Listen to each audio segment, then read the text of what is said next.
Welcome to Breach Please, the cybersecurity show for people who are tired of being sold a firewall and a feeling. I'm Jess Heavenstrite, and with me, as always, is Jake Williams. Between the two of us, we've broken into networks, defended them, and shown up at 3 a.m. to clean up the messes that everybody else has the hot takes online about. So when we tell you something's nonsense, you can take it to the bank. Here's the deal. Every episode, we take the security stories that actually matter, we translate them out of vendor speak and into English, and we say the things that your CISO wishes they could. They can't say them out loud because they have a mortgage. No fear-mongering, no vendor scripts, and absolutely no synergizing our threat posture. If you hear that phrase from one of us on this show, it's a duress signal. Breach, please, pull up a chair. Hey Jake, how's it going? It has been a day with travel, actually a couple of days of travel, but hey, rock on. That's not what we're here to talk about. No. What are we talking about today? Well, there was an article that came out that a bunch of chats that had been shared were made public. So, with Claude. So this is not the first time we've heard this story, right? I mean, this is not even an AI specific security. This is a SaaS application story with, correct permissions and obscurity through a no index tag that, search engines that are gonna abide by that, abide by it. But what are you seeing out there? What do you think about this? I think this is hey, we've seen it with Trello. We saw it with ChatGPT last year. I mean, people are going to freak out that, oh my gosh, it's an AI thing, but I don't think that's the story. No, it's anything but an AI thing. I agree 100%, right? This is somebody who is sharing chats, and ultimately in sharing those chats, by the way, this sparked, come back to this, but it sparked a lot of concern around a lot of people like freaking out about this and foundationally misunderstanding the problem. When I share a chat with you, or anybody for that matter, right, and make it public and say anyone with the link can access, that is exactly what it means. By the way, this is not new, right? We've Right. had lots of other, and outside of the AI space, think about like in Google Drive when you say anyone with link can access, and then I email that link. Folks, do you pay for your Gmail? Do you pay for your Gmail address? I do. You do. I do. Now, you say Google Workspace or personal email. Workspace. Yeah, but I mean your personal Gmail address, Yes. right? Yes. Yes. Okay, so you're at gmail.com is a Google Workspace account? It's at denert.us, and that is a I Google swore Workspace you had an account. at gmail.com. I do. That for Second Up Consulting. Yeah, do you pay for that? I do. You do for that one too? Okay, well there we go. So what I was going to point out was I'm an anomaly. Okay. Most people with an at Gmail address, way to be the anomaly and Hey, you're screw up welcome. my analogy. Yeah. Hey, if there's ever better evidence that we don't rehearse it, this is it, right? You're getting unfiltered here. But most people don't pay for the Gmail. What I was going to highlight here, right, is that, yeah, I mean, be real here, right? Folks are collecting on that data if it's free or the product. And, part of that collection is metadata. A piece of metadata could be, for instance, a link, right? Now, you might say that's data, right? But one person's data is another person's metadata and vice versa. And so as you're emailing this stuff, sending it around, what have you, it's getting snarfed up. Those links are getting snarfed up. They are publicly accessible. Is that the official term for it? Snarf? Snarfed up? Absolutely. Yeah. Absolutely. Do you remember, sorry, as an aside, Please. and I know we're tight on time, do you remember the tool called Snort Snarf? Of course I do. Yeah. I love that tool, and I wrote my GCIA Yeah, I was going to say on that. Yeah, in like Yeah. over 20 years ago. Yeah, Anyway, been a hot minute, huh? Neither Yeah. here nor there. Right. Neither here nor ADHD. there, right? But no, it says as those links get snarfed up, they end up in different search indexes, right? And once you're in one search index, you're eventually going to be in them all, right? And so this is not, I guess when it comes down to it for me, like, not only is this not a security breach per se or security, this has nothing to do with Anthropic, all right? This has everything to do with, and it has nothing to do with AI even, right? This has everything to do with, this is just how security works. Yeah, this SaaS provider happens to be an AI company where this happened. It's not an, oh my God, another AI security failing conversation. Right. Yeah. Although, again, like if people feel like, wow, there have been a bunch of these. It was ChatGPT. You've got, obviously Claude now. You've got several of these. Like, part of the reason I think we keep seeing these is these are all nascent companies. They're all building. They're focusing on, I think in a lot of cases, the AI. Lunchtime. There you go. I think in a lot of cases, they're focusing on the AI models to the exclusion of the software around them. And that's a lot of companies do that when they're starting up, right? I mean, security, safety third, right? The security does not get built in. It's ship the product, get it out there, build the mass, right? And then maybe we'll think about security. I mean, and you can't. We should come back to this as another topic, another day here too. But I don't think you can do it any other way. You can't engineer for security from day one, or you'll never ship a product. You've got to get out there. The old fail fast, right? That doesn't work with, and there's no fail fast, and also work on enterprise security, enterprise grade security. I don't know what else we would. I mean, I don't know what else we would expect from any of these, these companies that are, kind of in startup mode. But now I also want to flip back around and say, like, I don't even think this is an issue here, right? Again, like when you say only share with, anyone who has the link, great, right? Now, if these, by the way, there is a design pattern that would have allowed these folks to say share, but only share with Jessica, right? And that would have required them to be their own identity providers. And I don't know. What do you think there? I don't like it. Yeah, me either. I don't need another identity provider for. Thank you. Right. For heaven's sake, yes. Well, look, if we're concerned about, I guess what I'll say is this: if we're concerned about the security of link sharing, right? And you're like, oh my gosh, did they do that wrong? Did they get that? Did they get that incorrect? Man, they be way easier for them to screw up an IDP, right? And all the complexities that go around it. Right? Oh, it's a simple thing. It'll be easy. It's fine. Yeah, I was gonna say you're gonna need to move that. Or you're gonna lose it, my right? dog is. Yeah, your dog She's is. Like, what's that? Yep.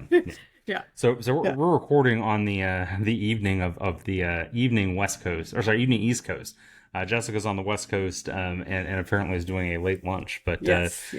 So here we are, and her dog is going all after her there. Right? So an advanced persistent threat if there ever is one. If there ever was one. Yes. So yeah. But so on the link story though, I know I've heard from a couple of my clients, where they're like, oh my gosh, right? And one of them even said, I tested this and it doesn't work the way you think it does. And I'm like, I'm just telling you that the story's out there. And if you have people still that aren't on the Anthropic enterprise plan, they probably need to know this, right? Right. But they basically said, well, it doesn't let me share outside the organization. And I'm like, that's because your administrator has checked that box that says can't share outside the organization, period. That's all. I mean, but see, there you do have an enterprise. They're not the IDP, right? They're doing SAML, right? But they're tying into the SSO. So they're using your SSO provider in that case. So, yeah. I don't know, man. I don't like this is a non-issue because I have an enterprise license because I would like, and I think I saw some chatter about, well, it's really hard to catalog UUIDs and you wouldn't possibly be able to, guess those and that kind of thing. And it's like, dude, I need a Python script. Well, okay. But UUIDs, for you to run through those in Python script, right? To get to brute force through UUIDs, right? The sun would burn out, right? Before we were done with that, right? Right, but I could start getting some juicy stuff, right? I mean, just because I don't have all the hits doesn't mean I don't have some hits. That's fair. That's fair. Yeah. Okay. I wasn't really thinking about it that way, right? You made me think about something else too, and that's info stealers, right? So if I'm an info stealer and I'm like, I had shared a link with you. I'm trying to come up with a way like the info stealer doesn't also have my creds. But if I shared a link with you and you had an info stealer, right? Or actually, let's flip that around. You shared a link with me. I had an info stealer, right? So that I'm the one that's affected, would never. Right? No. I know you would. I know. But then, then the malware is able to read and does read my history, right? Well, it's a link I went right to. You can infer somebody shared it with me, and you can Right. also catalog that. So yeah, you're right. I was thinking on the UUID side, you'd need, like, I was thinking about finding a specific UUID, but that's not Hmm. the task here, right? The Right. task is finding any UUID. And now we're down to birthday paradox issues. And wow, man, that feels like security 101, and everything Yeah. is old as new again. Yeah. Again. Yeah. Yeah. Okay. Yeah. Okay. We've been, Yeah. been doing this long enough. I think this is what, the third time we've seen this kind of thing come around, at least. Do you really want to count? Right? Time is a flat circle, man. It's just a flat Right. circle. Yeah. Yeah. Okay. Okay. Interesting. I like it. I like it. Okay. Yeah. So Yeah. what is the takeaway? Like, what, I mean, make sure you're configuring things. Well, no, I think the takeaway here actually, and I'm glad that I had that confusion reach out, right? About, like, this isn't a problem, right? Mm-hmm. Because that person that said that was, very, their take on that was very enterprise. We have all the licenses centric, and that we definitely don't have any shadow AI. And of Yeah. course, come on, we know we have shadow AI, right? So given that we know we have shadow AI, then yikes, right? Then Mm-hmm. I do have to step back and look and say, my takeaway is this becomes an increasingly large risk as you have shadow AI. And it's the goal here, by the way, is not go find shadow Anthropic accounts, right? Although they're going to be one of your biggest accounts because Anthropic makes awesome stuff. Sponsor us, Anthropic. But yeah, really. But seriously, they do make awesome stuff. All that said, I think it's just to get enterprise AI, and hunt it to extinction. Hunt the shadow AI to Mm-hmm. extinction. What are your takeaways?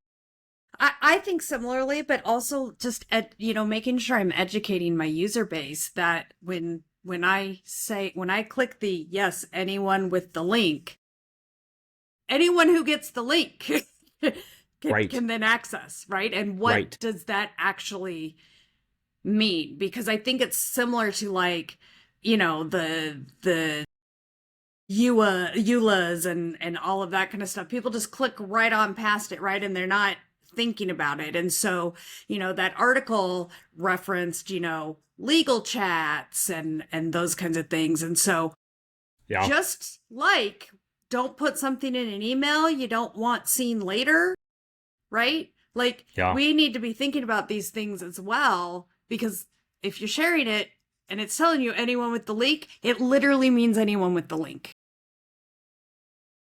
Gotcha. Yeah, no, 100%.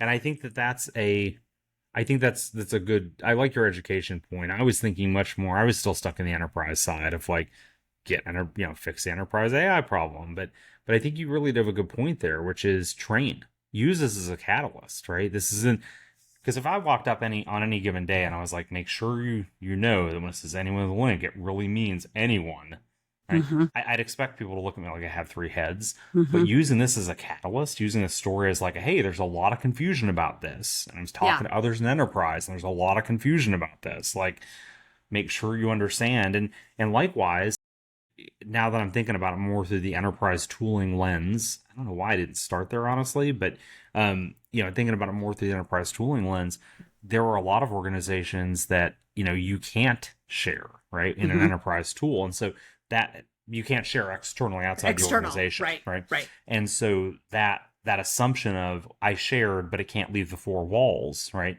That's not a valid thing when you're not an enterprise grade software. And now that I'm thinking about that, that's another big, that Yeah. line right there. That's something we should be doing in security awareness training, right? Is Mm-hmm. explaining why shadow IT generally is so damning. It's because we don't have the governance, or we don't have the options to set those Right. governance structures in place. Yeah. Wow. That went deeper than I thought it was going to go, honestly. But hey, I'm here for it. Me too. So yeah, yeah. What else are we covering today? So I ran across an interesting article over the weekend, I think it was, Sure. where a researcher has created a repository on GitHub of a bunch of 0-day exploit files. Now, they have explicitly said in the README they've not gone through coordinated disclosure. Right. Please, please take credit for this if you want to do that Right. kind of thing. Yeah. Which I was just like, wow. So there's something like 200, I think, last I looked, exploits out there, and they've continued to add more. It's this person who goes by the handle of Bikini, which, that's neat. Hey. Yeah, so do you think this is a person trying to avoid their own liability, or why would someone say, hey, you all submit this and take credit for it? Do you know, this is such a fantastic question. I got to tell you that I actually saw this. We haven't discussed this either, but I saw the GitHub repo. It was being talked through in different, talked through in a couple of different chats that I'm in, the previous week. And there was, really just an acknowledgement of coordinated disclosure is dead, right? In the age of AI, in the age of AI vulnerability discovery, just coordinated vulnerability discovery is just dead, or coordinated vulnerability disclosure is dead.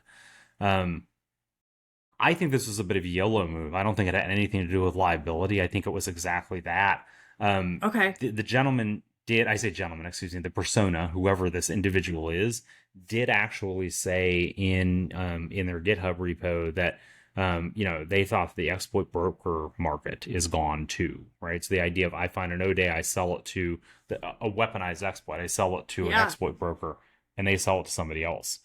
Like, this is dead. I'm like, wow, that's interesting. That's a huge statement. Indeed, yeah, definitely. So by the way, your video's frozen. That? Will you toggle real quick your video? It's frozen on my side. I don't know if it's frozen on yours, which means I don't know if it's actually recording on yours or if it's also frozen on yours. You're kind of blurry on mine. Well, then it's probably my hotel bandwidth, right, for the win. So I was just making sure that it wasn't like, so in, by the way, it won't look blurry when everything's done. Yay, Riverside.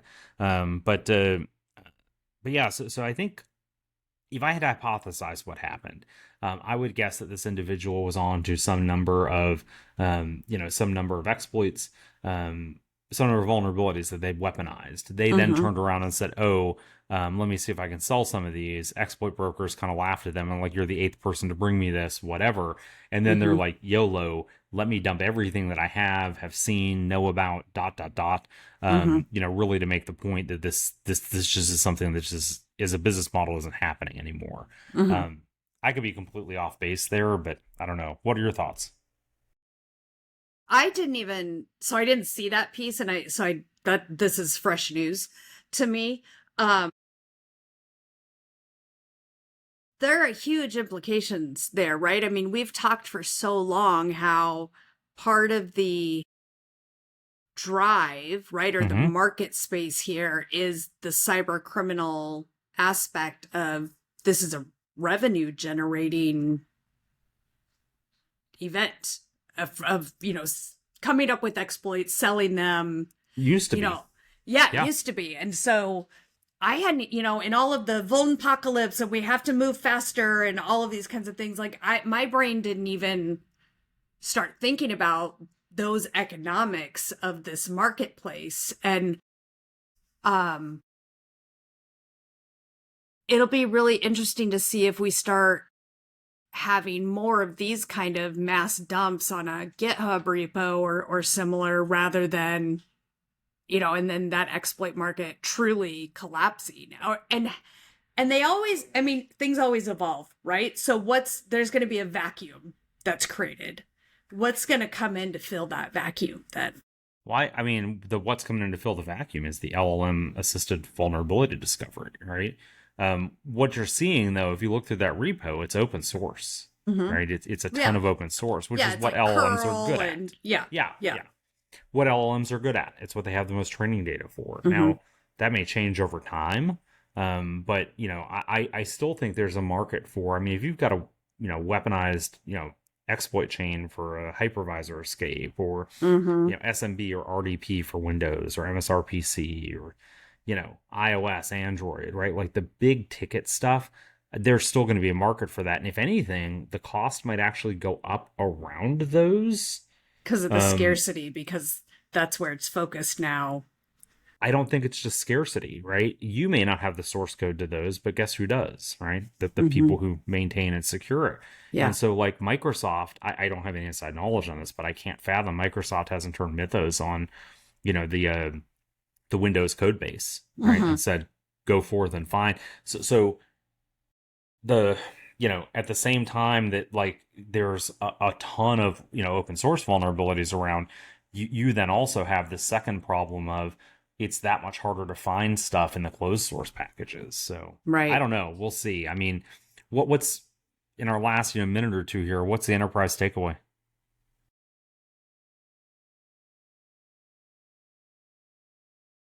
Get rid of open source. No, I'm kidding. I'm yeah, totally kidding. Yeah. Don't quote me on that.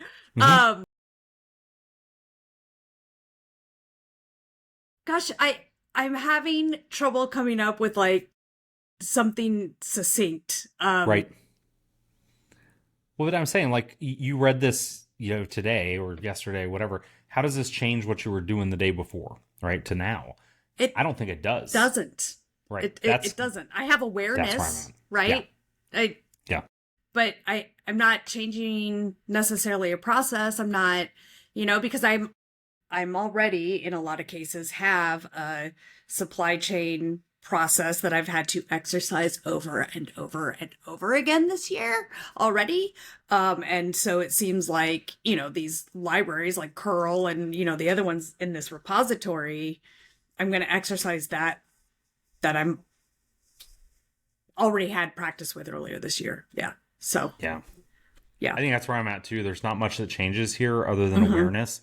If there's anything that I'm doing, it's that I'm using this as a catalyst to explain why I need more priority around vulnerability operations. But that's it. Yeah. But hey, with agreed. that, my apologies. I think that's all I've got time for today. I do have to wrap because I have a dinner to get to. So do you want to read us out or do you want me to? Yeah, I can read us out.